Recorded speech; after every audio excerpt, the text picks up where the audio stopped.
7 ગુજરાતનો અવાજ। નમસ્કાર દર્શક મિત્રો, i7 ન્યૂઝ ગુજરાતીની સાથે હું છું આપની સાથે પાયલ બામભણિયા।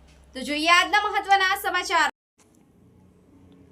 આંકલાવ તાલુકાના ભેટાસી વાટા વિસ્તારમાં રહેતા લક્ષ્મણભાઈ સોમાભાઈ ટાટોડના 3 પશુના એક મોત નીપજ્યું હતું।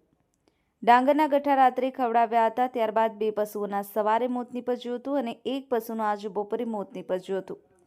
ખેડૂત લક્ષ્મણભાઈનું કહેવું છે કે અમે ગામમાં આવેલી પિકઅપમાંથી ગઠ્ઠા લીધા હતા। લક્ષ્મણભાઈનું કહેવું છે કે ડાંગરના ગઠ્ઠા ખવડાવવાથી મારી 3 ભેંસો મરી ગઈ છે। આણંદથી પશુ ડોક્ટરો પણ વિઝિટ માટે બોલાવ્યા હતા, તો ડોક્ટરે પણ પોઈઝન થઈ ગયું છે તેવું જણાવ્યું હતું અને એક નાની પાડી પણ તે ગઠ્ઠાનો શિકાર બની છે અને અત્યારે તે પણ કંઈ ખાતી પીતી નથી અને તેના પગ નીચે જમીન પર ખસ્યા કરે છે।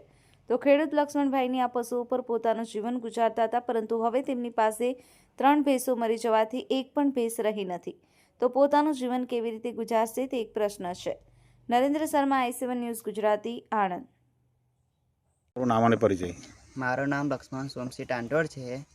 હું ભેટાસીનો છું અને અમારે ત્યાં 3 ભેંસો એક્સપાયર થઈ ગઈ છે અને ડાંગરનો ગઠ્ઠો છે, ડાંગરના ગઠ્ઠાથી તે ખવડાવતી 3 ભેંસો મરી ગઈ છે અને એક ભેંસ હજુ સારવાર કરાઈ છે, એ બી મરવા તૈયાર છે અને અમે ગઠ્ઠા અહીં ભેટાસીથી પડાયેલા છે, બરાબર।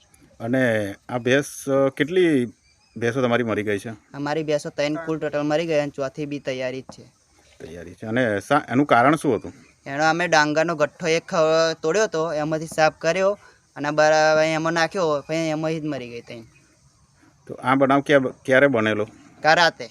કાલ રાત્રે। અને ભેંસ જે તમારી હતી તે દૂધ કાઢતી હતી કે વિયાયેલી હતી? ના, દૂધ કાઢતી હતી। એવું છે? હા। તો તેની મિનિમમ આવક કેટલી હતી તમારી ભેંસની? મિનિમમ 6-7 હજાર રૂપિયા હતી। ઓકે।